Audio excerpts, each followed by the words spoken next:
la première partie, c'est-à-dire ce qu'on connaît de la Lune, et en particulier tout ce qu'on a appris des missions spatiales, celles automatiques et celles habitées, avec en particulier le grand programme Apollo.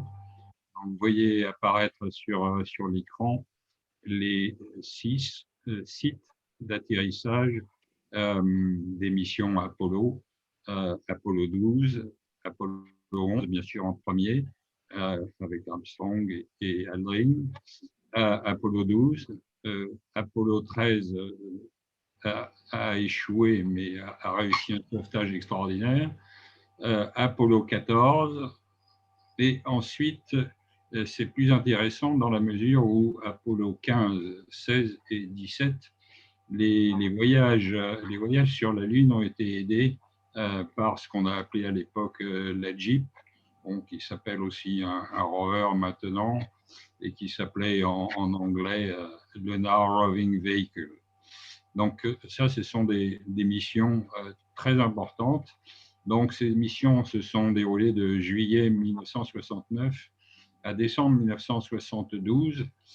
Et là, finalement, on est dans le cinquantenaire de ces missions. Et tout le monde se posait la question, quand est-ce qu'on retourne sur la Lune? Alors, on va dévoiler aujourd'hui qu'on est retourné avec des automates sur la Lune et qu'on s'apprête à y retourner dans la décennie qui vient avec une nouvelle mission, une mission qui porte le nom d'Artémis. Ça tombe bien puisque c'est la déesse de la Lune et qui prend la suite d'Apollon, Apollon étant le frère jumeau de Artémis. Alors, ces missions, donc effectivement, donc les missions 15, 16 et 17 ont été consacrées à l'exploration scientifique de la Lune, et le véhicule a permis de longs périples à la recherche de précieux spécimens orbitaux. Donc je cache mon téléphone mobile, celui-là je ne l'avais pas éteint, et en particulier à des périples qui ont permis d'aller chercher de précieux spécimens rocheux. Donc ces spécimens, en fait, dans les 3 premières missions, ils en ont collecté quelques-unes, mais la marche à pied sur la Lune limitait beaucoup l'entreprise, et en particulier sur la mission Apollo 12, qui avait atterri, c'était le choix de la NASA, sur un terrain un peu dangereux parce que extra plat. On a failli perdre les deux astronautes parce que c'était tellement plat qu'il n'y avait aucun repère. Donc, et la carte qu'ils avaient n'était pas aussi précise que celle qu'on a aujourd'hui, et donc ils avaient du mal à trouver effectivement le périmètre qu'on leur avait demandé de couvrir. Mais bon, ils sont toujours restés en vue du module lunaire, de telle façon qu'il y avait au moins ce point de retour qui était toujours en vue.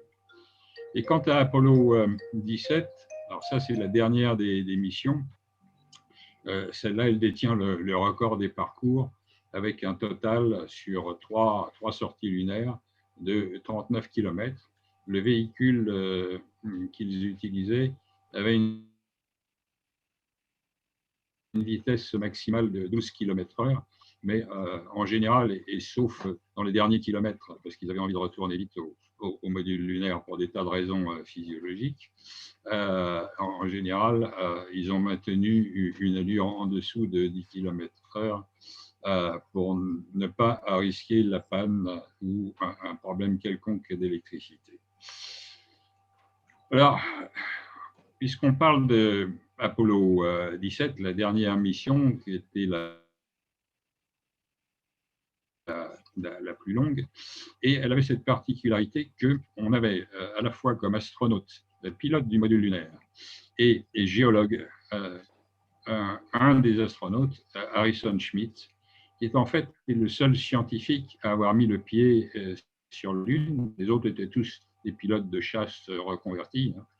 Avoir mis le pied sur la Lune dans vraiment une mission éblouissante, Apollo 17, et on verra plus tard que c'est celle qui a ramené le d'échantillons, le plus d'échantillons valables dans la mesure. Harrison Schmitt était géologue très préparé à cette mission. Alors, sur cette image, vous voyez un énorme rocher. En fait, il n'a jamais poussé là, il a poussé ailleurs, et c'est lors d'un impact et la création d'un cratère, une des brèches faites par la collision a été se promener un peu dans l'espace avant de retomber sur le sol lunaire, un peu plus loin que le cratère. Alors, elle est fendue. Et Harrison Schmitt, qui était un homme curieux, comme tout scientifique, il a fait une manip intéressante. Il a décidé de prendre ce sable lunaire qu'on appelle du régolithe. Il en a pris à l'extérieur du rocher, et puis comme il y avait une fente, il a réussi à en prendre aussi qui était sous le rocher. Et quand tout ça a été ramené dans les laboratoires terrestres, l'examen de la datation a montré que, en fait, il y avait 22 millions d'années d'écart entre le régolithe extérieur et le régolithe caché sous le rocher. Pourquoi? Parce que celui qui était à l'extérieur avait reçu 22 millions d'années d'ensoleillement, donc de radiation forte, et donc la mesure permettait de dater ça. Donc ça veut dire que ce rocher ne bouge plus depuis 22 millions d'années, et ça nous donne une échelle de temps qui n'est pas du tout la nôtre, celle de l'homme, mais vous allez voir que l'échelle de temps en fait couvre toute l'origine de la Terre et de la Lune à l'intérieur du système solaire. Ça, c'est un autre aspect du même endroit. Et vous voyez la Jeep. Et alors, vous voyez sur la Jeep une antenne. Alors, cette antenne, elle était en fait dirigée depuis Houston, le centre de contrôle. Et le centre de contrôle veillait d'une part à cette antenne pour que l'antenne voit la Terre et puisse retransmettre, et veillait également, ça c'est l'antenne, et veillait également à la caméra, donc qui était pilotée aussi depuis le sol. Elle pouvait être manipulée bien sûr par les astronautes, mais elle pouvait être télécommandée par Houston, le sol, de façon à ne jamais perdre de vue le champ visible, et en particulier dans le champ visible, les astronautes. Surtout quand ils n'avaient pas envie de répondre, pour voir s'ils ne s'étaient pas égarés quelque part. Donc, sur cette mission, c'est un total de 22 heures en 3 sorties, ça veut dire une moyenne d'un peu plus de 7 heures. Et ils sont restés sur le sol lunaire pendant 75 heures avant de repartir à bord de l'étage de remontée du module lunaire. Alors voilà, une chose qui est intéressante, c'est que si les premières missions avaient été faites en terrain relativement plat, la NASA avait décidé pour les missions Apollo 15 et Apollo 17 de border la mer de la Sérénité, c'est-à-dire de la situer là où finalement l'impact a donné du relief. Vous voyez ici des monts qu'on a dénommés. Alors, bien sûr, on ne les a pas envoyés faire quand même de l'alpinisme, et on les a envoyés dans ce que Harrison Schmitt lui-même appelait une jolie vallée. Alors, il l'a dit, le voilà, Harrison Schmitt. Il est venu dans les années 80 à Cannes, à l'invitation de M. Cavada, pour l'émission La Marche du siècle, et il était accompagné d'un grand ami, le directeur de la science à l'Agence spatiale européenne. À l'époque, il y est resté plus de 15 ans, mon ami Roger Maurice Bonnet, qui est aussi un ami et un connaisseur de l'Observatoire de la Côte d'Azur. Donc, il nous a fait le récit de sa visite et des impressions d'un savant sur la Lune et pas dans la Lune, pourrait-on dire. Donc, vous voyez ici 3 sorties. La première sortie ici, qui était essentiellement destinée à mettre en place un certain nombre d'équipements, dont les sismomètres, des magnétomètres, enfin, tout un tas d'équipements qui ensuite relayaient leurs données directement vers Houston grâce à un petit générateur isotopique, donc à l'aide de cartouches de plutonium. Donc ça, c'est pas dit tout de suite. Bon, mais ils n'ont pas hésité parce que c'était le seul moyen de pouvoir émettre au cours des nuits lunaires et également faire survivre les équipements du point de vue de leur température. La deuxième sortie a été extrêmement longue, comme vous le voyez ici dans le parcours, où ils sont allés jusqu'à confronter un massif sud, c'est-à-dire une colline un peu plus élevée que les autres. Au nord, ils y sont allés le troisième jour, donc avec une sortie très très importante aussi, qui a duré presque 8 heures. C'était leur dernière, donc ils avaient envie d'une quatrième sortie. Ils avaient assez de réserves dans le LEM, mais le centre de contrôle d'Houston leur a dit non, non, on ne prend pas ce risque et en plus, vous êtes fatigué. Voilà. Donc, ça vous indique un parcours bien documenté. Alors, j'attire votre attention sur des petits cratères qu'ils ont trouvés, les collectes de roches, là, qui sont soulignés en noir, et aussi ce triangle qui indique qu'ils étaient munis d'un mortier qui envoyait des petites charges explosives. Et ça, c'était une façon de tester la sismicité et d'avoir aussi des données qui permettent de savoir comment est fait un peu l'intérieur de la Lune, ce qu'on ne savait pas trop bien, et d'autre part, de tester aussi l'épaisseur de croûte lunaire à l'endroit où tombait la charge, ainsi que là où c'était basaltique, c'est-à-dire des laves refroidies, quelle était l'épaisseur de ce plancher basaltique. Donc, c'est une mission particulièrement intéressante. Alors, la Lune, comme chacun le sait, et nous, avec nos yeux ou avec des télescopes, on ne peut en voir que la face visible. La face cachée a été révélée par une mission soviétique à l'époque, en octobre 1959, qui a fait le tour complet de la Lune et qui a pu émettre une image qui était loin d'avoir la qualité de celle que je vous montre ici, mais une image qui, d'emblée, a montré que les deux faces ne se ressemblaient pas du tout et que ce que l'on a appelé des mers sur la face visible, les parties sombres, basaltiques, on les retrouvait en très petits exemplaires sur la face cachée, et que donc la face cachée était surtout croûteuse et remplie de cratères, généralement avec des tailles, à quelques exemplaires près, des tailles plutôt inférieures aux cratères de la face visible.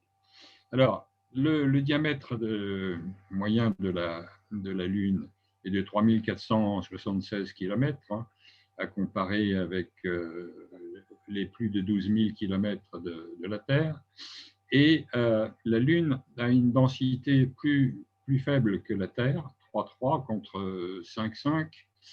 Et donc, si on voulait peser avec une balance romaine, eh ben, on s'apercevrait qu'il faut 81 lunes pour égaler la masse de la Terre. Et si on comptabilise toute la surface de la Lune, des deux faces bien sûr, comprises, on arrive à un total de 38 millions de kilomètres carrés.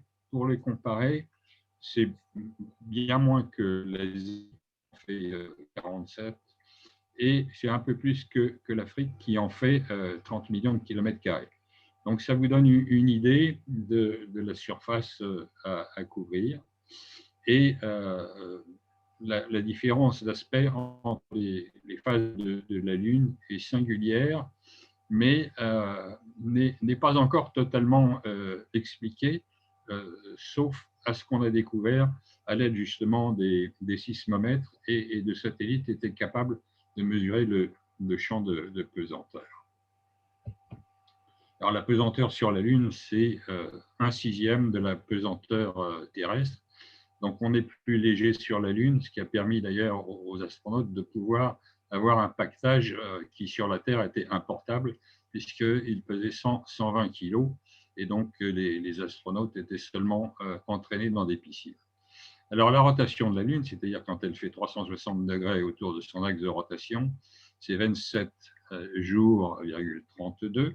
Bon, c'est moins qu'une lunaison, puisque là, il faut tenir compte du Soleil et de l'avancée sur l'orbite autour du Soleil, donc qui nous amène 2 jours de plus pour les lunaisons.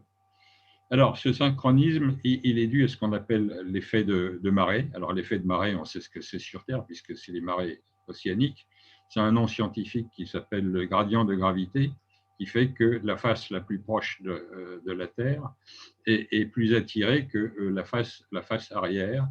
Et de toute façon, tous les corps qui n'ont pas une séricité, une densité, tout ça totalement homogène, et même incompressibles, si je puis dire, sont un jour ou l'autre amenés à se trouver confrontés à cette situation de synchronisme.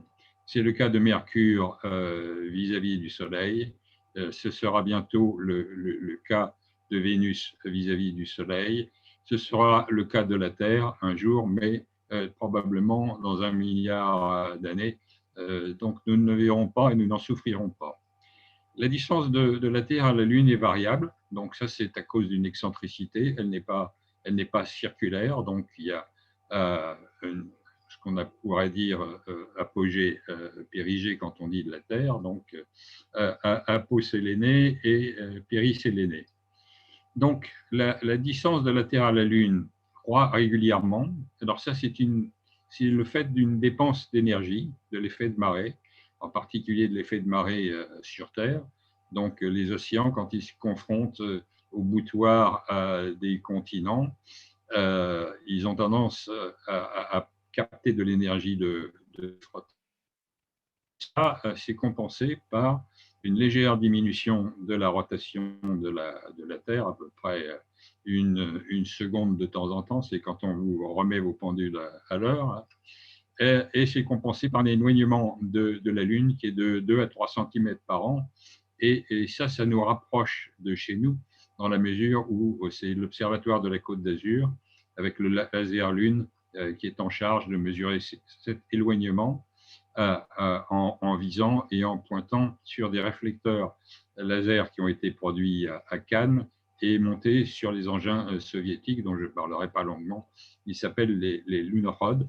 Et donc, en visant ces réflecteurs laser, on arrive à avoir un signal de retour et à pouvoir mesurer la distance Terre-Lune avec une précision meilleure que le centimètre.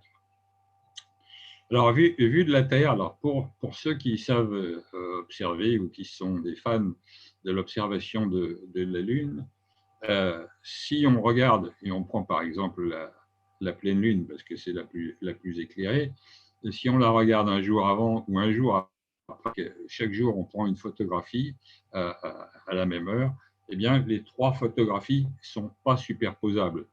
Elles sont superposables dans le sens que le diamètre apparent de la Lune n'a pas trop changé, mais par contre, si on vise un point très précis sur la Lune, il a bougé, et ça, c'est parce qu'il y a un phénomène qui s'appelle les librations, et qui, entre autres, est dû au fait que l'orbite de la Lune a quelques facéties, des facéties très complexes, puisque ça fait au moins 3 siècles que les savants ont cherché à la modéliser, qu'aujourd'hui, effectivement, on la modélise mieux, et qu'on a des calculateurs numériques pour nous aider. Alors, le modèle de l'orbite lunaire, c'est une spécialité des astronomes britanniques. Nous, on a d'autres spécialités en France. Et donc, c'est eux qui mettent à jour ce modèle. Et de temps en temps, ils sont recalés avec les tirs exercés par les amis de l'Observatoire de la Côte d'Azur. Alors, il y a une autre chose qui est amusante, c'est que si on pouvait regarder de loin la Terre et la Lune et mesurer avec précision, on ne suivrait pas une orbite tout à fait keplérienne. Il y aurait des petits bougés. Pourquoi? Parce que le centre de gravité du système Terre-Lune ne se trouve pas sur la Lune. En fait, il se trouve sur la Terre, mais pas au centre de la Terre. Il bouge en fonction justement du mouvement autour de la Terre. Alors ça, c'est illustré dans les planches suivantes qui sont animées. Ça, c'est le plan de l'écliptique, c'est-à-dire la trajectoire de la Terre autour du Soleil. l'équateur de la Terre est incliné par rapport à l'écliptique. L'orbite lunaire elle-même, c'est une autre curiosité. Elle n'est pas dans le plan de l'écliptique, il s'en faut de 5 degrés, de 5. Par contre, l'axe de rotation de la Lune est presque perpendiculaire à son orbite, tandis que nous, bien sûr, l'équateur de la Terre est incliné, et donc c'est un axe de rotation qui nous est imposé et qui varie relativement peu dans le temps. Alors, les orbites respectives de la Terre et de la Lune ne sont pas coplanaires, donc c'est pour les gens qui savent ce langage, les axes de rotation des deux corps ne sont pas collinaires. Donc déjà, ça donne une idée des mouvements et de la cinématique relative entre la Terre et la Lune. Et sur cette image-là, vous voyez une représentation donc, de l'orbite lunaire, et vous voyez donc que dans une révolution autour de la Terre, on passe par un périséléné qui est à 356 400 et qu'on passe par un apogée qui est à 406 700 km. Donc ça, c'est très connu et ça aide bien, en particulier dans le cas des éclipses. Les éclipses totales, quand la Lune est plus proche de la Terre, donc près du périgée, ça cache complètement le Soleil. Et on peut avoir, quand on est plutôt près de l'apogée, on peut avoir là une couronne solaire assez utile pour étudier la couronne solaire. Donc, tout intéresse, dès qu'il y a une orbite de Soleil par la Lune, tous les astronomes qui s'intéressent au Soleil en particulier courent où que ce soit, au pôle, dans les déserts, etc., pour observer ça. Et dans la figure du bas, vous voyez ce que j'appelle la valse, c'est-à-dire le barycentre ou centre de masse qui, à chaque lunaison, parcourt quelque chose qui est autour du centre de la Terre, mais jamais au centre de la Terre. Alors, pour conclure cette toute première partie, moi je dis merci la Lune, parce que en tant qu'ingénieur ou en tant qu'ayant à l'université, dans les grandes écoles, un peu appris la mécanique céleste, plutôt un peu plus pour moi en tout cas, non, la Lune apporte un effet qu'on appelle gyrostabilisateur, hein, c'est comme une toupie, à qui on ajouterait une ficelle et une masse extérieure. Hein. Donc cet effet gyrostabilisateur minimise le risque de voir l'axe de rotation de la Terre dévier dans une direction inopportune. Donc c'est assez stabilisant parce que ça permet d'avoir un équilibre thermique. Comme l'équateur est incliné, ça nous permet d'avoir des saisons. Ça a une influence très profonde aussi sur le climat et les courants océaniques, et en particulier donc, sur le maintien de l'eau liquide. Donc en plus des effets de marée dont on a parlé, c'est un effet important et c'est un effet qu'il faut ajouter à toutes les chances qu'ait connues cette planète Terre pour pouvoir faire éclore la vie. Il y a un certain nombre de centaines de millions d'années, c'est-à-dire bien après la naissance de la planète au sens géologique. Voilà, donc ça c'est une chose qu'il faut garder en mémoire. C'est pour ça que j'ai dit merci la Lune. Alors, une chose importante, effectivement, la confirmation et l'apport de roches et d'échantillons lunaires a pu être confronté à ce que vous pouvez imaginer de la Terre, et il semble bien que la Terre et la Lune aient commencé leur vie géologique ensemble ou de manière proche, en tout cas, il y a 4,6 milliards d'années. Alors, sur l'origine de la Lune, je n'en parlerai pas longtemps parce que notre président Patrick Michel en a parlé lors de la dernière conférence. Il y a 4 théories, dont une théorie qui est poussée par l'Observatoire de la Côte d'Azur, celle du choc par un troisième corps, qui a un peu la faveur aujourd'hui, mais qui n'est pas prouvée. comme le dit d'ailleurs André Braic dans son bouquin, quand il compare les quatre scénarios, il a dit celui du choc est le préféré aujourd'hui, non pas parce qu'il est certain, mais c'est parce qu'il a moins d'ennuis que quand on essaye de faire marcher les trois autres scénarios. Voilà. Dont la capture de la Lune qui se serait baladée dans le système solaire, et j'en passe. Donc, vous voyez ici, c'est une planche que j'ai reprise dans un excellent article de géologues qui se sont intéressés à détailler la Lune en long et en large avec toutes les données Apollo et les autres. Ils ont distingué différentes ères qui s'appellent pré-imbrien, Imbrium, Ératosthène et Copernicus. Bon, en fait, ce qui est important de savoir, c'est que la Lune, comme la Terre, a été fortement chahutée entre moins 4 et moins 3 milliards d'années, pour simplifier.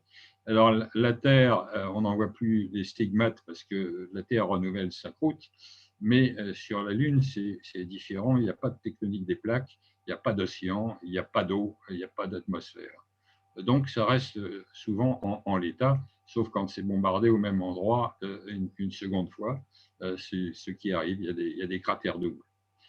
Donc, ils ont formé dans la période des cratères absolument immenses. Donc, ces bombardements ont continué, vous le voyez, dans l'échelle des temps.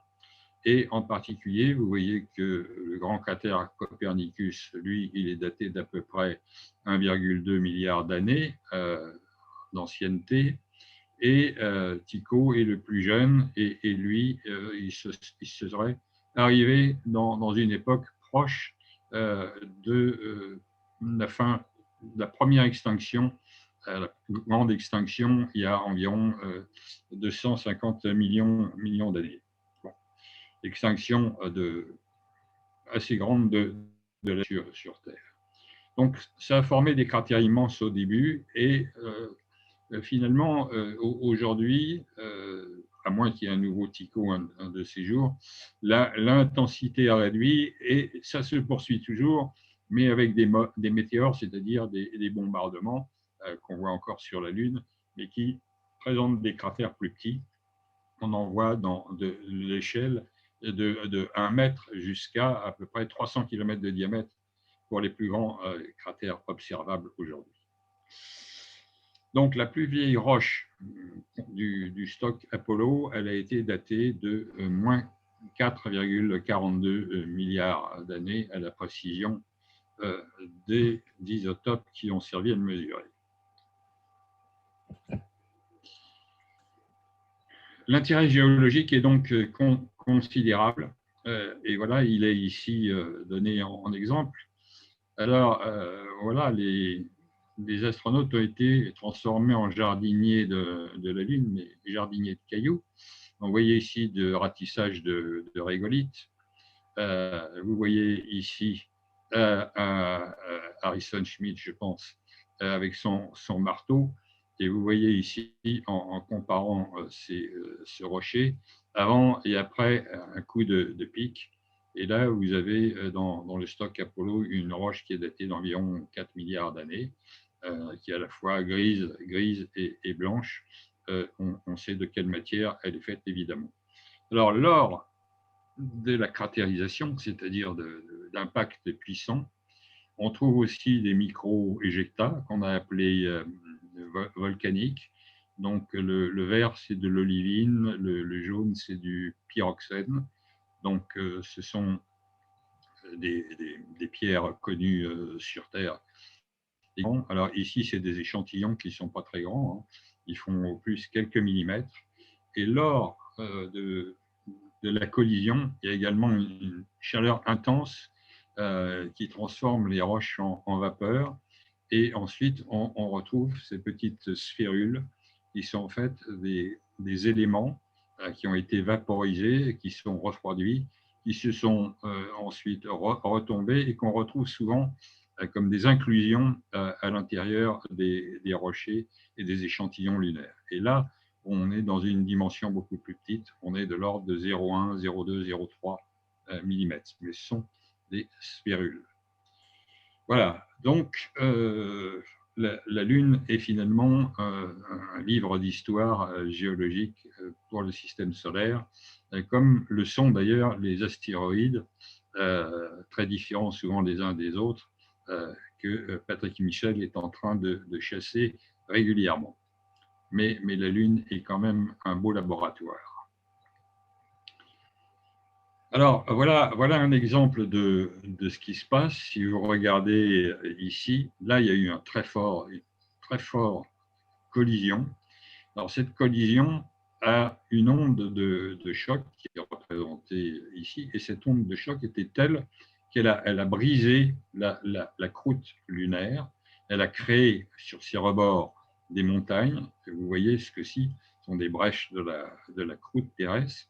Et ensuite, se sont infiltrés depuis le manteau de la lave, comme des écoulements de lave à Hawaï, à l'Etna, à la Fournaise, etc., qui ont rempli ces bassins.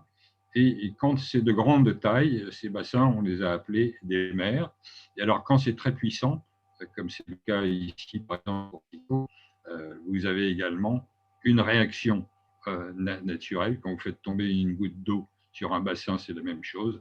Une réaction qui fait que vous avez un pic central dans beaucoup de cratères. Ici, c'est Tycho. Là, sur la face cachée, c'est Von Carmel. Et donc, quand c'est très, très lourd, alors vous voyez que les brèches se produisent comme des gradins. Et ces gradins, par rapport au fond du cratère, dans certains endroits, atteignent une déclivité d'environ 4500 mètres. Donc ça, c'est de l'alpinisme. Justement, la question que me posait François l'autre jour, c'est quelles sont les altitudes? Alors, le problème de la Lune, c'est qu'il n'y a pas d'océan. Nous, on a une référence zéro, donc on mesure les profondeurs avec la bathymétrie, on mesure les altitudes avec l'altimétrie. Donc, sur la Lune, qui est un corps qui a une forme un petit peu bizarre, en fait, les altitudes sont plutôt données quand il s'agit de cratères, entre le fond du cratère et les bords du cratère. Mais avec les satellites qui ont tourné autour de la Lune, on a des cartes qu'on n'appelle pas géographiques, mais géodésiques, qui nous donnent effectivement la référence d'altitude géodésique et la déformation de la Lune. Et là, vous voyez, il y a eu certainement un emballement. Il y a 3 cratères successifs. C'est peut-être pas un hasard. Il y a peut-être une kyrielle de météores qui sont arrivés les uns derrière les autres.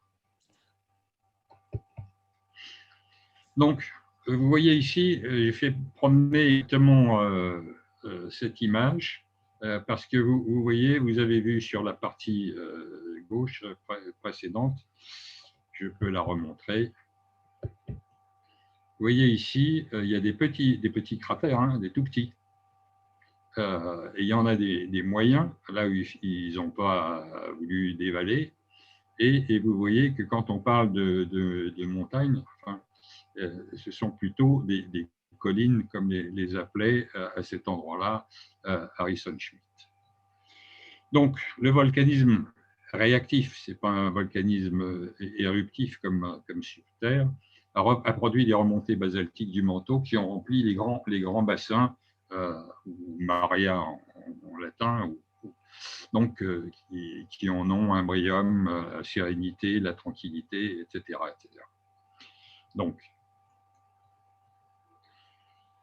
Donc ce volcanisme réactif des premiers âges, il n'est plus actif en surface, mais il a laissé de nombreux vestiges. Alors il y en a des très grands, mais il y en a aussi d'autres qui peuvent ressembler à des choses qu'on a sur Terre.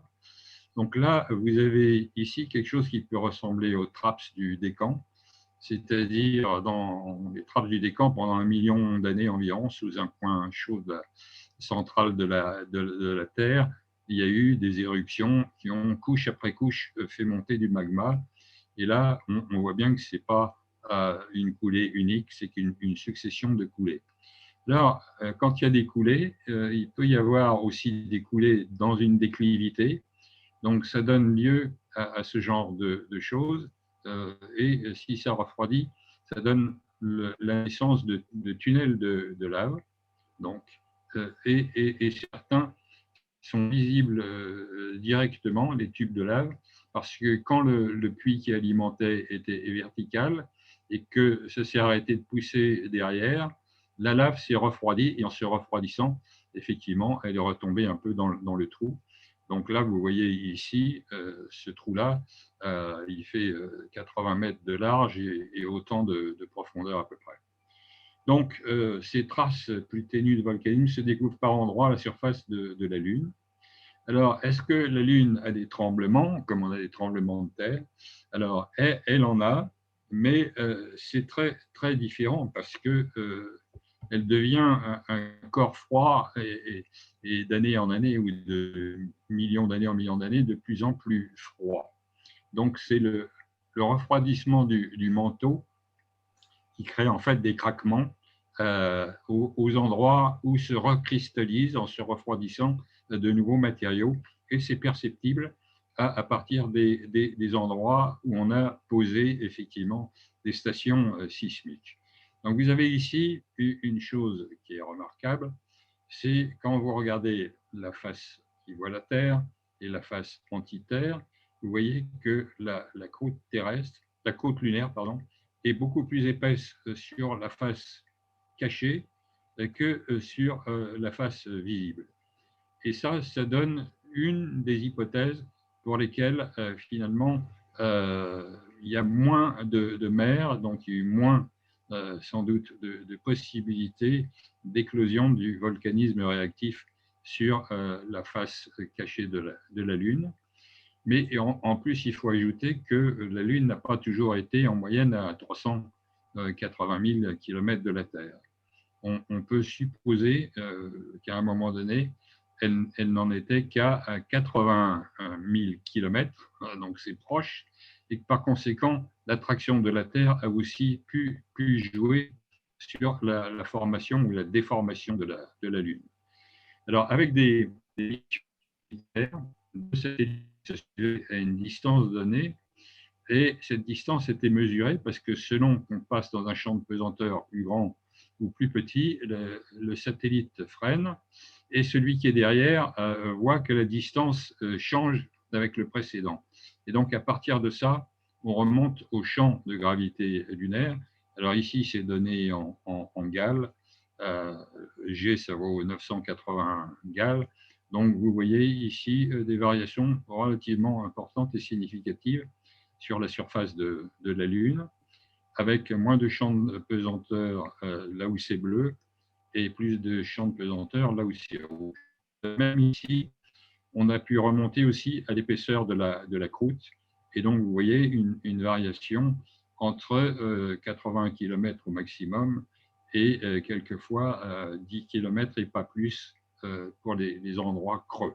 Donc, c'est ça qui fait dire d'ailleurs que l'altitude est une notion un peu différente sur la Lune et sur la Terre. Alors, la Lune a eu un champ magnétique qui a presque complètement disparu aujourd'hui, mais on est certain, à travers les connaissances et l'étude des ondes sismiques qui ont été mesurées, qu'il y a un cœur solide, entouré d'une partie liquide, à partir de matériaux ferreux, donc susceptibles d'avoir fait marcher une dynamo, comme sur Terre, mais comme la Lune a ralenti son mouvement depuis l'origine, la dynamo a dû se bloquer comme celle d'une bicyclette quand on se met à l'arrêt.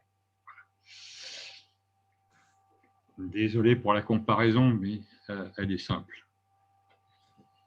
Alors, les matériaux de la Terre et de la Lune ont des ressemblances, mais comme je l'ai déjà dit, la Terre rajeunit régulièrement sa surface à cause de la tectonique des plaques, et les vieilles roches accessibles ont en général un âge de 3 milliards d'années. Alors, il semble qu'on en ait trouvé au nord du Canada qui s'approcherait de l'âge de celle qu'on a ramassée sur la Lune, j'en parlerai plus tard. La Lune possède une croûte définitive, et ce sont les impacts de cratérisation qui en dispersent des brèches, de roches mères très anciennes, et c'est pour ça qu'on a une idée de ce qui s'est passé. Alors, quand la Lune était au moment de naître, le noyau ferrique était plus dense, a servi d'attracteur, mais tout ça, c'était plus ou moins mou. pâteux en tout cas, et en fusion ici. Puis petit à petit, il y a une cristallisation qui s'est faite. Ici en vert, c'est de l'olivine. On en retrouve sur Terre, en particulier là où on cherche des diamants, parce que les diamants ont été fabriqués à une température et une pression donnée, et qui était correspondante aussi de celle de l'olivine, quand la Terre avait des volcans dont la chambre magmatique se situait entre 50 et 100 km. Et au fur et à mesure de la cristallisation, vous voyez qu'on pousse un certain nombre de roches et de matériaux un peu dissemblables qui viennent alimenter la croûte ou se situer juste sous la croûte. Donc, avec ce qu'on connaît de la Terre, qui est immense, et ce qu'on connaît de la Lune, qui est certes limité avec environ 400 kg d'échantillons. Alors, à propos des échantillons, sur les 380 kg ramenés de la Lune, les Américains ont fait une chose judicieuse. Ils en ont confisqué une moitié en pensant que on n'avait pas, dans les années 70, un instrument aussi perfectionné que celle qui viendrait plus tard. Et donc, il y a un conservatoire des roches lunaires, et quand on aura mis en place des instruments encore plus précis qu'on ne connaît pas encore que ceux qu'on a aujourd'hui, petit à petit, on ressortira du conservatoire ces échantillons. Alors, des pays ont eu droit à quelques miettes, la France en particulier. Donc, je crois que c'est le Muséum d'histoire naturelle qui a quelques grammes de poudre lunaire. Donc, les ressemblances sur le plan des compositions isotopiques sont assez confondantes dans leur homogénéité par rapport à la Terre. Donc, ça confirmerait qu'effectivement, la Terre et la Lune sont nées à une époque très semblable. Par contre, en matière d'échantillons et de roches, on trouve en proportion plus de potassium, plus de calcium, d'aluminium, de titane, en comparaison de pourcentage avec les roches terrestres. Mais il faut être très modeste parce qu'on n'en a ramassé que 400 kilos et on n'a pas parcouru toute la Lune pour aller les chercher. Donc, il est évident que pour le potassium et le calcium, alors ça c'est très connu parce que la composition de ce qu'on appelle ici de l'anorthosite, l'anorthosite elle est faite d'aluminosilicate, donc d'aluminium et de silicium, additionné tantôt de calcium qui donne des couleurs blanches, tantôt de potassium qui donne des couleurs foncées. Donc ce n'est pas anormal qu'on dise ça, mais ça correspond au fait que dans les brèches qui ont été faites et les pierres qui ont rejailli, effectivement, ces matériaux sont plus présents que d'autres. Donc, cette comparaison est encore insuffisante. Alors, j'ai mis en bas ici, collection privée. Alors, elle est tellement privée qu'elle est mienne. Donc, je vous montre ici ce joli caillou. Alors, ça, c'est la face polie. Ce n'est pas ce qu'on voit au Labrador ni sur la Lune. Mais la face brute, qui est celle-là, c'est effectivement de l'anorthosite. Alors celle-là, elle contient du calcium. Elle a été trouvée au Labrador. Alors à la fois des matériaux calcaires, mais il y a aussi des structures microcristallines. Et c'est pour ça que quand on les taille et on les polit, ces structures microcristallines ont de magnifiques reflets qui ressemblent beaucoup aux cellules solaires, des générateurs solaires, à effectivement le silicium un peu dopé à cette couleur-là. Bon, donc voilà, ça c'est ma question. Et l'histoire n'est pas finie puisque en regardant la littérature récente, j'ai retrouvé qu'au Labrador justement, c'est-à-dire dans le nord du Canada, en poursuivant des recherches pendant l'été, le fait que d'ailleurs le permafrost fond et permet de retrouver plus de choses, on a trouvé de l'anorthosite sur Terre qui aurait aussi 4 milliards d'années. Donc, ça permet de repousser l'échelle des cailloux connus sur Terre. Alors maintenant, passons à un deuxième épisode, c'est 60 années de rencontres spatiales avec la Lune. Alors, il y en a tellement en dehors des missions Apollo. Hein. Il y a eu presque une centaine de missions d'automates, hein, soit de satellisation autour de la Lune, soit de satellites qui se sont posés sur la Lune ou qui ont impacté volontairement sur des lunes ou impacté la Lune parce que leur système de descente a fait défaut. Et chaque nouvelle nation développant des activités spatiales tient à démontrer sa capacité, finalement, c'est le prestige, en engageant des missions lunaires. Donc la Chine a commencé parce qu'elle était dotée de lanceurs puissants. Le Japon a fait une très belle mission qui s'appelle Kaguya. L'Inde a fait des missions. Et je crois qu'il y a des missions des États arabes unis, donc qui se sont payés ça. Je pense que la Corée est en mesure aussi de faire ça. Alors ici, je vous montre la dernière mission, qui est une mission automatique des Chinois de collecte d'échantillons lunaires. Donc ça, c'est l'ensemble du véhicule avant qu'il soit envoyé sur la fusée.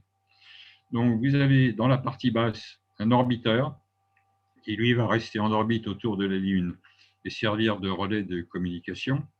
Et puis, ce qui descend sur la Lune, c'est un étage double, l'étage de descente, porteur de l'étage de remontée.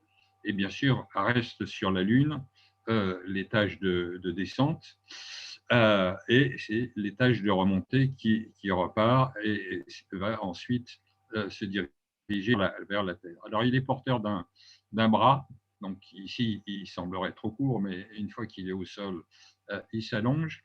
Il permet de récupérer de la régolithe et des petits cailloux, et il entasse tout ça dans ce corps de rentrée qui, lui, va être le seul élément qui va traverser l'atmosphère sans brûler, sans se volatiliser, et dans lequel les Chinois ont rapporté 3 kilos, 3 kilos d'échantillons de Lune, pas sur la face cachée, mais sur un des bords terminateurs. Donc voilà, c'est une belle mission et aussi une belle démonstration de la part des Chinois. Donc j'ai pas de doute qu'ils aient les moyens aujourd'hui, y compris économiques, de poursuivre le débat avec les Américains. Alors maintenant, Artemis. Donc Artemis qui porte bien son nom, comme je l'ai dit tout à l'heure, puisque c'est la déesse de la Lune, la sœur jumelle donc d'Apollon. Donc, la mission Artemis, elle est née dans des conditions un petit peu chahutées, d'une présidence à une autre. Alors, certains présidents voulaient absolument que l'homme sur Mars soit la pierre fondamentale de l'édifice et de la richesse technologique humaine, mais c'est une étape qui est pleine de risques à cause de l'homme, pas à cause des robots, puisqu'on a de joli sur Mars. Et donc, après des années d'intermination, les États-Unis ont décidé de mettre sur pied le programme Artemis, avec d'ailleurs la volonté d'impliquer des partenaires, également de créer une émulation entre la NASA et les ambitions des nouveaux acteurs spatiaux, qu'on appelle aux États-Unis, même maintenant en Europe, le New Space, telle la société SpaceX de M. Elon Musk, et il y en a d'autres. Donc, il y a Blue Origin de Jeff Bezos, etc. Donc, le but, c'est d'établir une station habitée en orbite autour de la Lune, comme on a fait pour l'ISS autour de la Terre, mais ce sera une station habitée nettement moins volumineuse.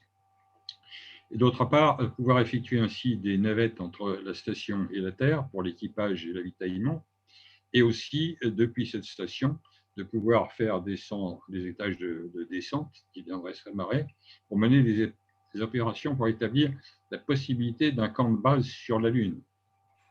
Alors, la recherche de l'eau sur la Lune est un objectif majeur si on pense à une pérennité de présence, ou en tout cas même des choses qu'on fait au pôle Sud, c'est-à-dire des hivernages de plusieurs mois. Hein.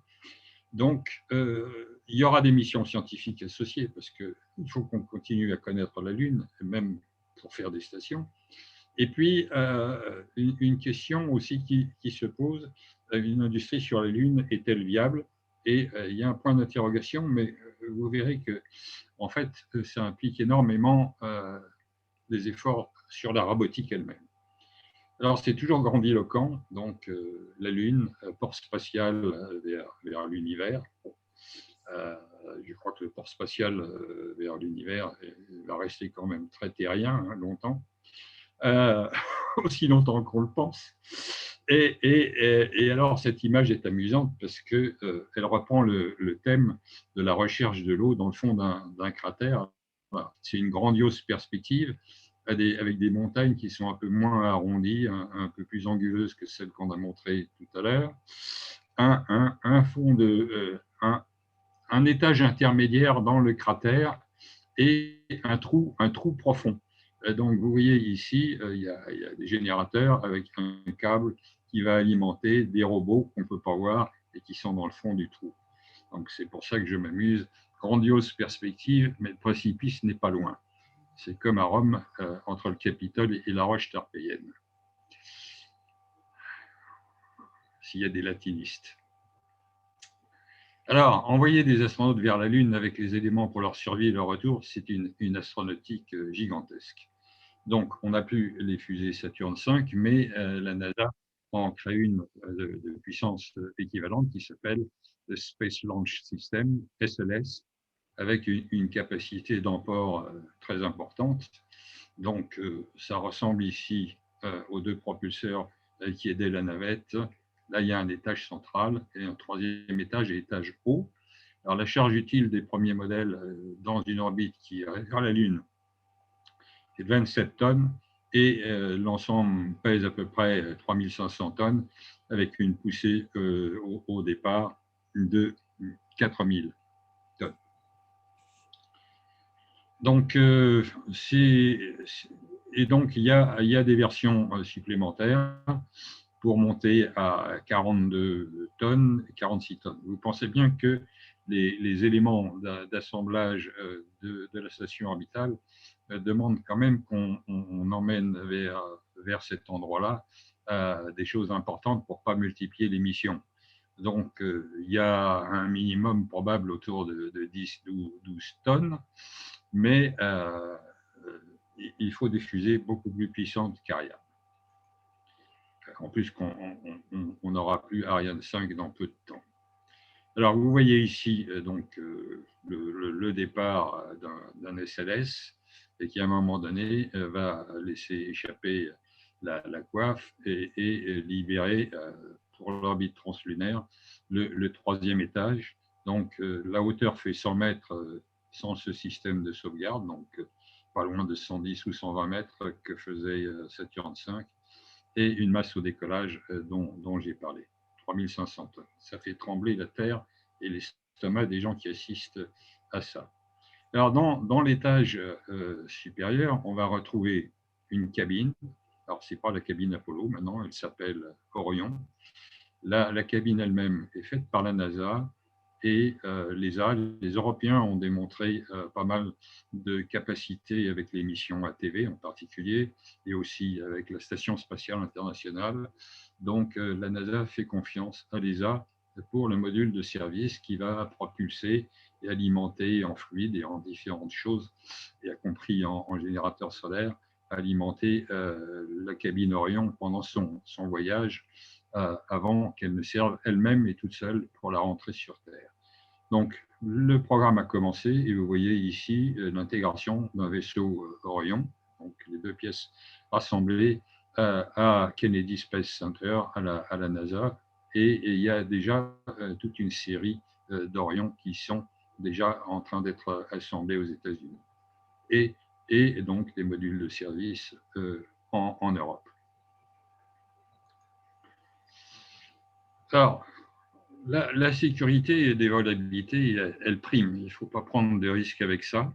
Donc, cette fois-ci, dans la cabine Orion, on aura 4 astronautes avec ce qu'il faut pour qu'ils tiennent le coup pendant la durée des voyages. Ici, cette fusée-là sert de sauvegarde au lancement, si le lancement devait montrer un peu de défaillance. Et ici, c'est le bouclier de rentrée qui se situe là et qui va permettre ensuite la rentrée dans l'atmosphère. Je prends juste un peu d'eau qu'on ne trouve pas sur la Lune.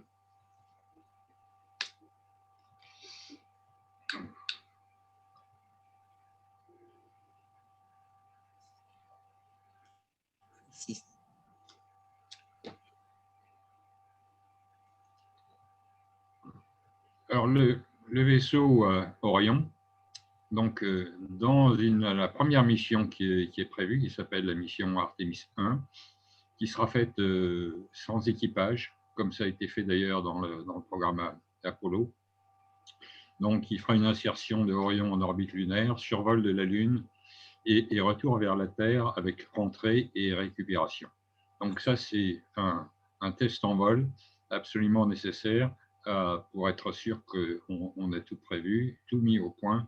Et en général, tous ces vols-là ne sont pas seulement supervisés par les contrôleurs de vol Houston, ils sont supervisés par les ingénieurs et les commissions d'études des résultats. Il y a tout le corps des astronautes destinés à être envoyés dans Orion qui y participent également et qui posent les questions, parce que souvent il y a des questions très bêtes que les ingénieurs n'ont pas vues, mais que les astronautes, lors de leur vol précédent, pour allier par exemple l'ISS, connaissent et ont envie d'amélioration. J'en parlerai peut-être si on a le temps. Alors, rien ne s'improvise. Alors, il faut aussi, pour la station Gateway, trouver une orbite sympathique. Donc, il faut une orbite ensoleillée. Il faut une orbite aussi qui permette de voir l'ensemble de la Lune en plusieurs tours, bien sûr, au cours d'une lunaison en tout cas, et de pouvoir émettre toujours, d'avoir une visibilité radioélectrique la plus permanente possible, de façon que les astronautes dans la station ne se trouvent pas tout seuls et s'il y a un pépin, qu'ils puissent avoir le secours de Houston. Donc, c'est une orbite avec un périgée, un apogée, pour parler simple, donc qui est rétrograde, c'est-à-dire qui permet d'être toujours côté Soleil et d'avoir toujours la Terre suffisamment en vue. On appelle ça une orbite de halo. Le trajet est très coûteux, donc en kilomètres par seconde. Ici, ils sont exprimés en caractères gras et jaunes. La première étape, c'est l'injection d'orbite basse dans le plan de l'écliptique, donc ça coûte un peu plus de 9 km par seconde, c'est énorme.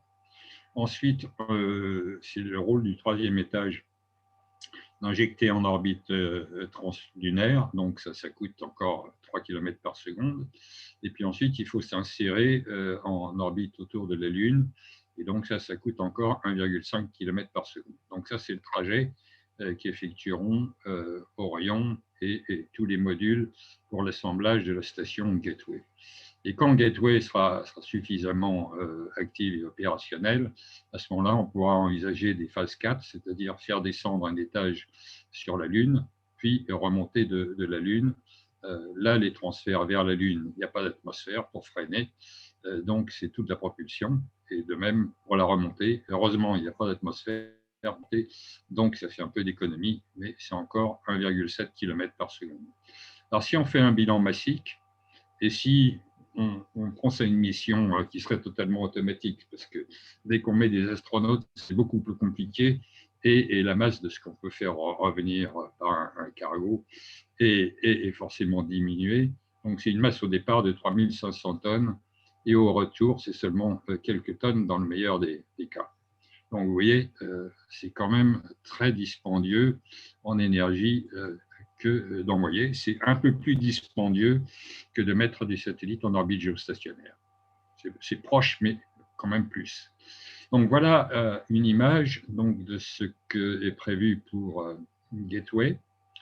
Donc en coopération internationale avec bien sûr la NASA comme maître d'ouvrage, la société américaine Northrop Grumman comme maître d'œuvre industriel et des partenaires associés. Alors des partenaires étatiques, des agences, donc l'Agence spatiale européenne, l'Agence spatiale chinoise, JAXA, et puis également des partenaires privés, donc en particulier des industriels du New Space, dont SpaceX.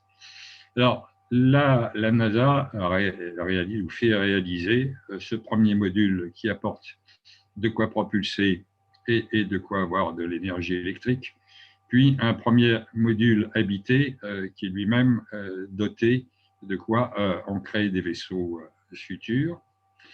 L'Europe et le Japon, ensuite, vient se ajouter encore un module d'habitation. Et vous remarquez tout de suite dans la comparaison des diamètres que si les vaisseaux qui vont vers la Station spatiale internationale ont l'air petits, là, il a l'air gros. Ça veut dire que le volume habitable à l'intérieur de cette station ne permettra pas de loger 11 astronautes, comme c'était le cas de l'ISS il y a peu de temps. Donc, tout ça, c'est un assemblage, à mon avis, en au moins 7 ou 8 missions. Ensuite, on vient rajouter aussi des modules extérieurs pour pouvoir s'accoupler de nouveau.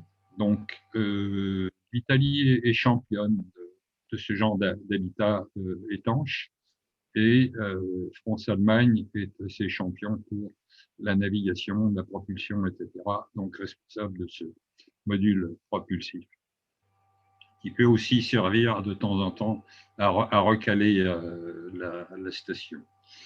En particulier, quand on remonte de la Lune, s'il faut bouger un peu la station pour aider ceux qui remontent de la Lune, ça se fait. Et la puissance développée par le générateur solaire, c'est 60 kW. Un nouvel objectif lunaire, c'est le pôle sud. Pourquoi? Parce que on a remarqué, les astronomes, les observateurs de la Lune, qu'au pôle sud de la Lune, il y avait des zones qui étaient très souvent bien éclairées, même des zones ensoleillées à plus de 80%, et sans qu'il y ait un pic de lumière aussi qui soit éclairé à presque tout le temps. Donc, mais là-dedans, il faut quand même trouver un site potentiellement viable pour l'atterrissage. Donc ça, c'est quand même intéressant si on peut trouver de la glace sous la régolithe avant qu'elle puisse se sublimer, puisqu'il y a sublimation sur la Lune. Un solide comme la glace sous le soleil, il se vaporise immédiatement. Donc, pour vérifier qu'il y avait de l'eau au pôle sud, dans le fond des cratères, on a envoyé une mission qui s'appelle LCROSS, dans le dernier étage du lanceur, Centaure, qui pesait 2 tonnes, a servi d'impacteur à l'intérieur d'un petit cratère Cabeus près du pôle sud. Et il avait libéré un peu avant un satellite suiveur qui lui aussi a fini par impacter la Lune, mais qui a eu le temps de prendre des images et aussi de pouvoir prendre le nuage de vaporisation, que j'ai un petit peu contrasté ici dans cette vue-là, de façon à voir quels étaient les matériaux vaporisés. Et donc la conclusion, c'est qu'il y a une présence d'eau qui correspond à environ 6% de la matière volatilisée, après création d'un mini-cratère d'impact estimé à 30 mètres de diamètre et 5 mètres de profondeur. Donc, c'est déjà un espoir, ce n'est pas totalement une vue de l'esprit que de rechercher des régions au pôle sud. Donc, le premier temps, de toute façon, de ces missions, c'est effectivement l'assemblage de la station Gateway, avec une méthode similaire de l'ISS dans laquelle les astronautes servent aussi à assurer que l'arrimage entre les morceaux est bien fait, bien validé, qu'il n'y a pas de fuite, que l'électricité, les signaux, enfin que tout marche bien à bord. Et il faudra certainement attendre que cette station Gateway soit opérationnelle avant d'engager des missions d'astronautes sur le sol lunaire. Mais pour moi, il y a une considération aussi de prestige entre les USA et la Chine. Il se pourrait, si la Chine montre des signes d'être capable de se poser sur la Lune, il y a un concours de beauté, c'est que les USA veulent que la première mission Artemis qui se poserait sur la Lune, parmi les deux astronautes, il y ait une femme. Et il est bien possible que la Chine ait envie d'avoir aussi leur Miss Chine sur la Lune, si possible, avant les Américains. Donc il est possible qu'à un moment donné, il y ait des revirements et que certaines missions, si le lanceur SLS marche bien, qu'il y ait des missions directes vers la Lune, comme ça a été le cas d'Apollo.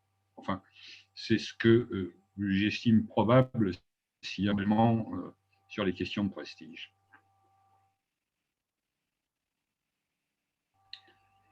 Dans le deal de la coopération entre l'ESA, l'Europe et les États-Unis, je ne le détaille pas. Il y a une priorité politique des USA qui est incontournable. Bon. Mais nous, quand même, on a montré du savoir-faire et ça commence à être reconnu, y compris dans le staff humain du corps des astronautes. Et puis, dans le domaine des instruments scientifiques, il n'y a qu'à voir ce qu'on met sur Mars. Et donc, une maîtrise aussi du contrôle en vol avec le réseau sol de stations Deep Space. Donc, on a un apport important et on est récompensé aussi de notre contribution par rapport aux astronautes européens, l'équivalent d'une douzaine de séjours lunaires, mais il n'est pas précisé si ce sera dans la Gateway ou sur la Lune, donc à mon avis, il y aura un partage. Ce qu'il y a de certain, c'est que la première femme présente sur la Lune sera américaine ou éventuellement chinoise, comme je l'ai dit précédemment. Alors, il y a des décisions en récent, tout à fait récentes de la NASA qui ont fait grand bruit. Donc, c'est le choix, pas trop grand bruit, c'est le choix de lanceur Falcon Heavy, qui est le lanceur le plus puissant actuellement sur la planète, pour des missions cargo vers Gateway. Et puis, il y avait débat pour les tâches de descente et de remontée depuis le sol lunaire. Donc là, il y a une sélection récente qui a déclassé Blue Origin de Jeff Bezos au profit de SpaceX et Elon Musk. Alors, la vue que je montre, j'ai écrit image SpaceX, c'est pas tellement pour les copyrights, c'est surtout parce que c'est une image d'artiste qui est absolument idiote. On n'imagine pas les astronautes faire la grimpette avec une échelle de corde pour sortir de là-haut. Donc, ça sera très différent une fois que les ingénieurs auront vraiment travaillé la question. Alors, chose importante, c'est de considérer la complexité qui réside dans envoyer un homme dans l'espace et un homme dans la Lune. Alors, vous voyez ici toute la complexité du pactage et de l'habillage. D'ailleurs, un astronaute ne sait pas s'habiller tout seul. C'est d'ailleurs une des raisons pour lesquelles ils étaient aussi deux sur la Lune, parce que pour sortir du LEM, l'un habillait l'autre. Ça se passe comme ça dans les sous-marins ou dans la marine. Et donc, une multiplicité.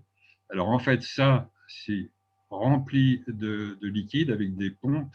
Ils peuvent chauffer et faire circuler de l'eau froide ou chaude pour régler la température et la circulation sanguine. Mais en fait, il y a aussi des vêtements de peau et des vêtements d'aisance qu'il faut rajouter à ça. Et tout ce pactage-là, qui va permettre de travailler dans l'espace ou sur la Lune, c'est l'énorme pactage qui ressemble beaucoup à celui qu'on a vu dans l'émission Apollo. Et la Lune présente peut-être plus de risques même que le vide spatial, dans la mesure où la régolithe est un poison difficile à éliminer. C'est une poussière très fine, très acérée, qui raye tout, qui colle à tout. Donc, et d'autre part, si on les envoie dans des endroits pentus, on a vu avec la Jeep lunaire que c'est un peu comme dans la poudreuse ou dans les pierriers alpestres. Si on y met le pied, on risque de descendre loin. Voilà. Donc, voilà. Il y a peu d'images. Il y a peu d'images des astronautes dans leur cabine. Donc, ici, je crois que c'est Harrison Schmitt qui est intervenu à temps pour empêcher la Jeep de descendre de la colline, la petite colline. Et là, si au retour, bon, la photo complète, il y a Harrison aussi, mais il est tellement dans l'ombre qu'on ne le voit pas. Et là, c'est Gene Sternham qui est totalement couvert de poussière. Ils ont essayé de se dépoussiérer à l'extérieur, mais c'était impossible. Et donc, si on avale cette régolithe en grande quantité, c'est la silicose immédiate et peut-être pire dans la mesure où il y a des matériaux nocifs dans le régolithe. Donc, toute activité humaine sur la Lune demande un abri proche, bien équipé. Donc, c'était le module lunaire pour l'émission Apollo. C'est peut-être une des étapes nécessaires aussi pour Artemis. En tout cas, c'est une étape nécessaire pour Mars. Alors, donc, les missions Apollo étaient limitées en temps de séjour lunaire. Bon, on l'a vu tout à l'heure. Hein. L'autonomie avec tout le pactage, c'était 8 heures maximum. Et rappel dès 7 heures par Houston, parce que Houston étant précautionneux, c'est comme pour les avions, vérifie qu'on a toujours une marge de réserve en oxygène, en eau, etc. Donc Artemis vise des missions prolongées, donnant recours à un habitat protecteur, gateway, un refuge dans un premier temps. Et la suite viendra avec peut-être le montage d'une station sur le sol, après un choix validé de plusieurs sites favorables. Donc favorable, ça veut dire qu'on pourra y avoir de l'énergie électrique permanente. Bon, c'était le cas du pôle sud si on émerge d'une cime. De l'eau et de l'oxygène impérativement. Donc on a des provisions, mais il faudra trouver des moyens, si c'est plus long, d'utiliser des matériaux lunaires. Donc c'est le troisième objectif, utiliser et transformer des matériaux trouvés sur place.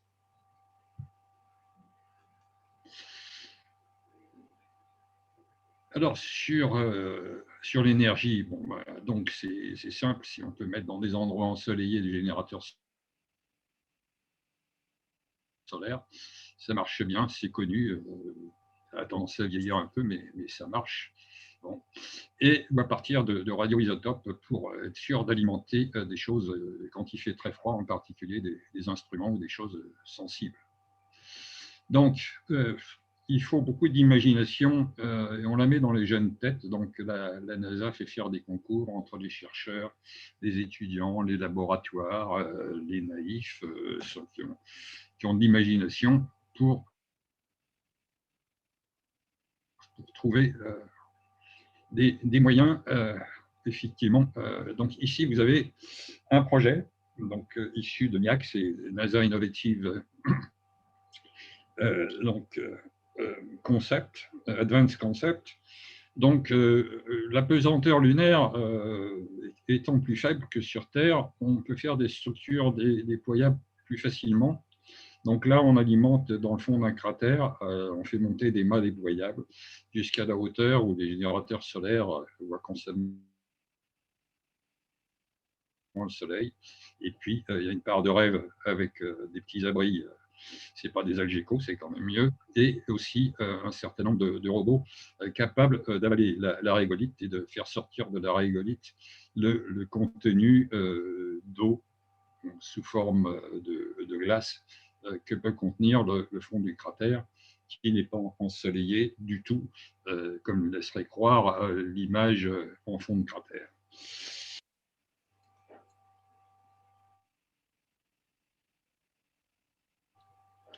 Donc, alors maintenant, il y a une nouvelle découverte aussi assez récente de la NASA, le cratère Clavius, qui est un des plus grands. Hein, il fait 275 km de diamètre. Il est dans l'hémisphère sud, mais pas au pôle sud.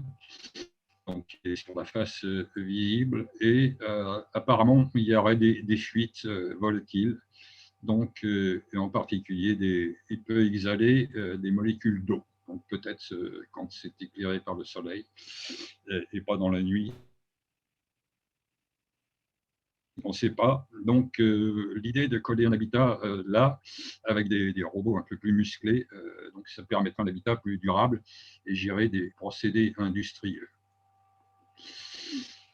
Là, une vue un petit peu fantastique aussi, parce que faire pousser des laitues sur la Lune, c'est pas aussi simple que le dessin le montre, mais le dessin a deux avantages, c'est de montrer que finalement, les abris, le mieux pour se protéger thermiquement et pour se protéger des radiations solaires nocives, c'est de s'enterrer, si j'ose dire, donc de créer des tumulus, à moins qu'il y en ait déjà sur place et qu'ils soient logeables, et puis avoir suffisamment de batterie d'ailleurs aussi, puisque le générateur solaire ne fonctionnerait que dans la partie jour. Donc, par contre, ça, c'est à refaire, ça, c'est pas à faire. Alors, il y a de l'avenir aussi pour les tunneliers ou les spéléos.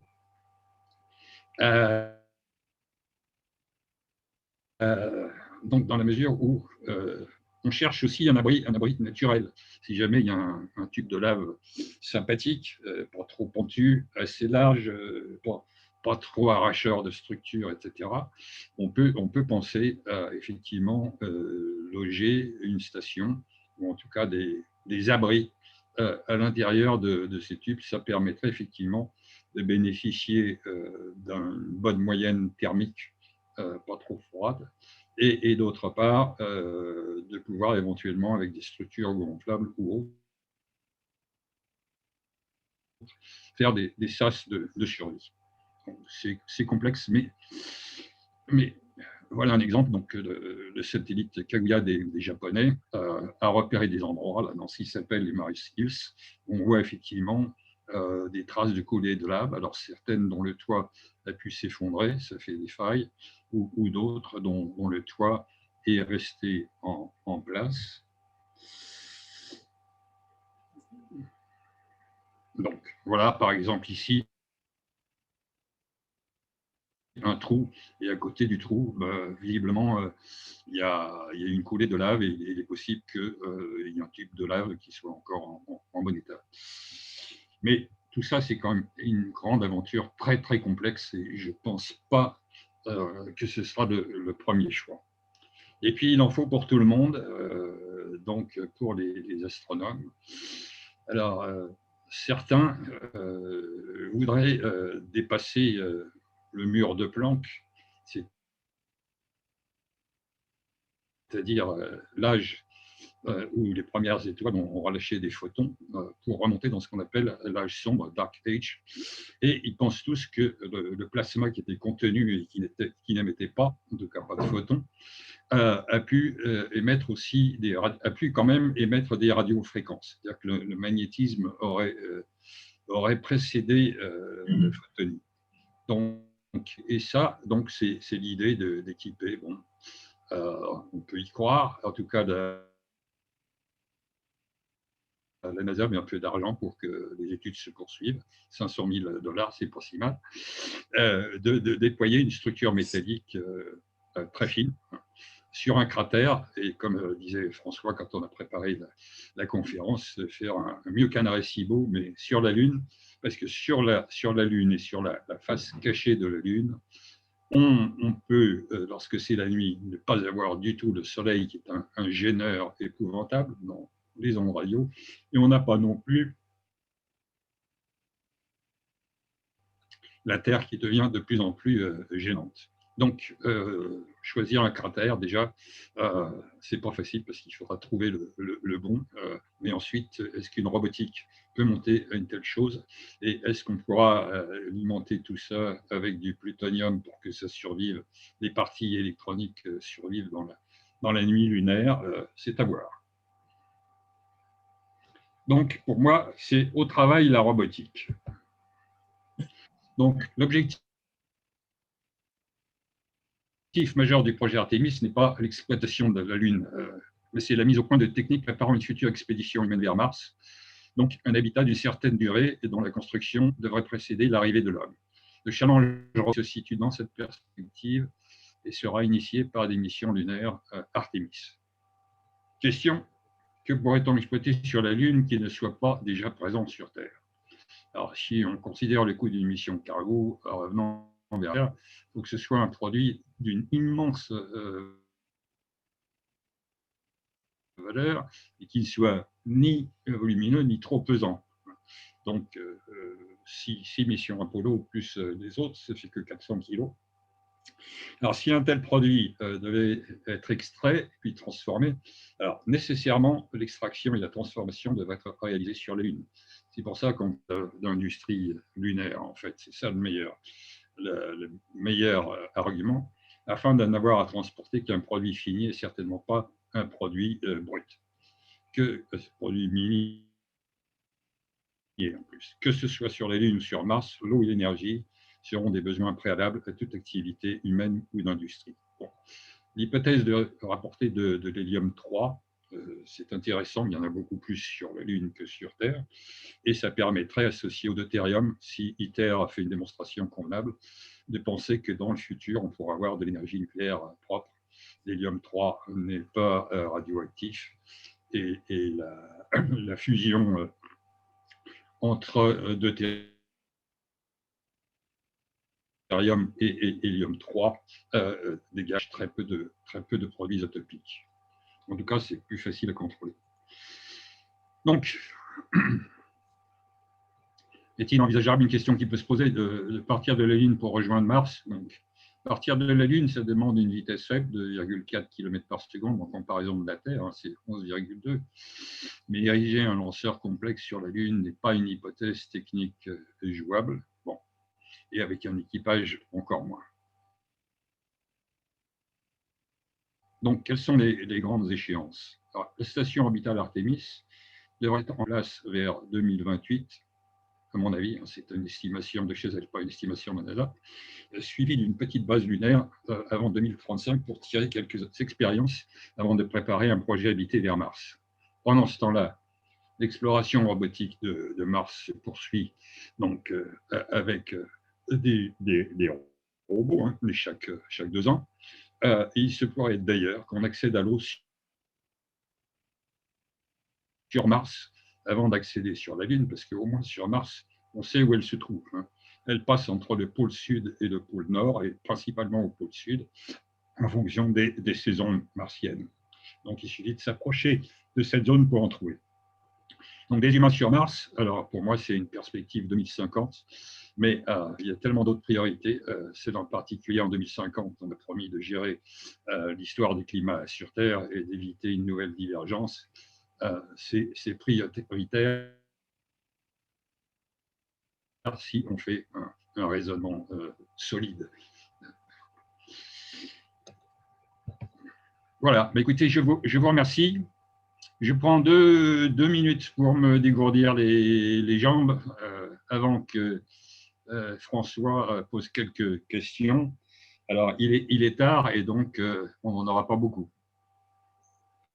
En tout cas, un grand merci et tous nos applaudissements virtuels. Hein, ouais, merci. Avoir été notre guide dans cette très belle exploration. Merci à tous. Je reviens. Alors, si certains d'entre vous ont des questions à poser, donc ils peuvent les écrire grâce à l'onglet de discussion, ou bien vous pouvez rebrancher votre micro et les poser directement.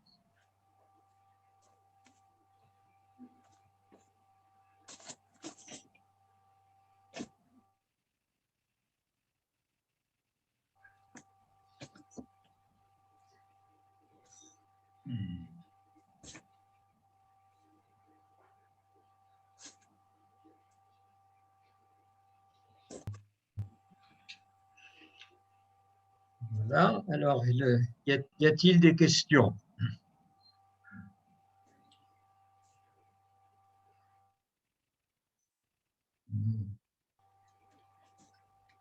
Je n'en vois pas pour il y en aura. Il y en aura quand on sera en présentiel un jour ou l'autre. Oui, c'est évidemment, évidemment beaucoup plus facile. Oui, on fera même si Patrick est présent, on fera un petit débat à nouveau sur les origines de la Lune. Oui.